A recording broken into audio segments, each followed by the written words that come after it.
eu falo o seguinte: se você pegar uma sala de aula com 30 alunos, se você tiver um aluno fazendo bagunça dentro dessa sala, ela desconcentra as outras 30. Certo. Concorda comigo? Então, cara, o que eu acho é o seguinte: se a gente tem uma oposição que está vendo um movimento de proteção desse contrato por parte da atual gestão, que eu vou ser bem sincero, eu não sei se seria bem isso, tá? Eu acho que no meu pensamento, eu acho que essa oposição ela deveria, por menor que seja, estar fazendo barulho, tá? Então, falta uma coesão por parte da oposição, pô, beleza, tá? Eu, cara, assim, até respondendo ao Newton, cara, eu quero até deixar bem claro aqui, cara, que o Pedrinho, se eu fosse sócio votante, o Pedrinho jamais seria a minha opção para voto, tá? E eu vou ter que ser bem sincero, cara, em reconhecer que a atitude dele de entrar com essa lei naquele momento em que havia o risco do Vasco estar nas mãos de uma empresa que estava correndo um sério risco de insolvência, tá? Aquilo para mim foi uma atitude de quem estava querendo salvar o Vasco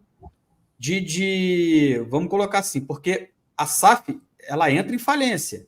E a gente sabe que as consequências para o futebol, mesmo que o associativo se mantenha, a gente sabe quais são as consequências e quanto tempo que o Vasco, né, o CRVG, teria que esperar para retomar suas atividades com o futebol. Né? Então, o dano seria muito grande. Né? E aí, no meu entendimento, Pedro, eu posso estar enganado, cara, tá? E eu realmente espero que não esteja, porque eu acho que seria mais ou menos o caminho, tá? Eu acho que ao entrar com essa liminar, eu não sei se teria como manter esse contrato protegido. Você está entendendo? Porque eu acho que ele está indo na direção oposta. Entendeu? Eu acho que está indo na posição, ele está indo no caminho de ter condições de mostrar esse contrato. Tá? Mas, ao mesmo tempo, eu até entendo que existe uma possibilidade também dele não fazê-lo. O Mauro, só para te dizer assim, é claro que a gente é tudo especulativo porque o que efetivamente o Pedrinho diz e disse na campanha que ele queria abrir o contrato, mas que na prática ele faz é de não abrir o contrato, alegando que não pode abrir o contrato. Alguém que tem tanta força jurídica, né, capaz de destituir a 777, de mudar a lógica da lei da SAF, certamente tem força para mudar, para encontrar saídas para abrir o contrato.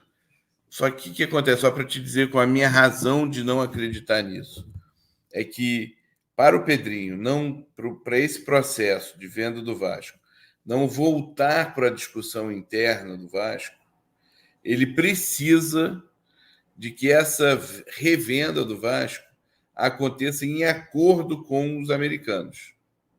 Ele precisa que o contrato que hoje está suspenso volte a estar vigente para que o mesmo contrato seja transferido para o próximo gestor. E isso que é o que me preocupa, porque a gente já viu, ele próprio já disse isso, o balanço demonstra isso e diz isso, de que esse contrato é um contrato lesa Vasco. Sim. É um contrato que atua no sufocamento do Vasco associativo. É um contrato que privilegia o comprador em detrimento do Vasco associativo. Só que no arranjo institucional, o Pedrinho precisa que esse contrato esteja vigente para que ele possa revender os 31% ou os 39% que estão negociados. Se não, o Vasco vai ter que fazer uma nova Assembleia Geral. Se não, um novo contrato vai precisar ser aprovado dentro do Conselho Deliberativo do Vasco. E isso o Pedrinho não quer correr esse risco, não quer fazer. Então, essa é a minha posição, é a minha compreensão de que, por mais que você possa acreditar, e eu dou esse título, eu dou essa condição a todo e qualquer vascaíno e vascaíno. Veja bem, não é questão de acreditar, tá? Não é questão de acreditar. Tá? É assim, é porque, olha só, você falou, você tocou num ponto bacana, tá? Que é a questão de que nós, através de atitudes, né, foram tornadas públicas de situações que eram extremamente lesivas ao Vasco. Certo? Então, no meu entendimento, assim, se eu tenho intenção de esconder, por que eu vou expor? E é isso. Mas, infelizmente, o que eu falo, Pedro, é o seguinte: eu não posso dar 100%, nem eu acho que porque eu não estou na cabeça dele. Nem eu, nem você, nem Fábio. Então, assim, a gente não sabe. Por isso que eu falei, é especulativo. Entendeu? Mas, enfim, eu acho que a gente vai ter que acompanhar essas próximas semanas. Fábio, Mauro e pessoal do chat. Acho que a situação do Vasco ela é delicada, porque não é uma transação fácil. Acho que o Vasco se valoriza quando está bem no futebol, se valoriza quando está mal no futebol, se deprecia. Mas eu acho que a gente tem que ficar muito atento e eu espero, e acho que saio daqui também com esse desejo de que nós da oposição tenhamos capacidade de nos mobilizar mais e de estar mais próximo de um controle que o Vasco, que é o papel da oposição, que é o que o Vasco precisa, mas de acompanhamento dessas próximas semanas. Acho que elas serão decisivas.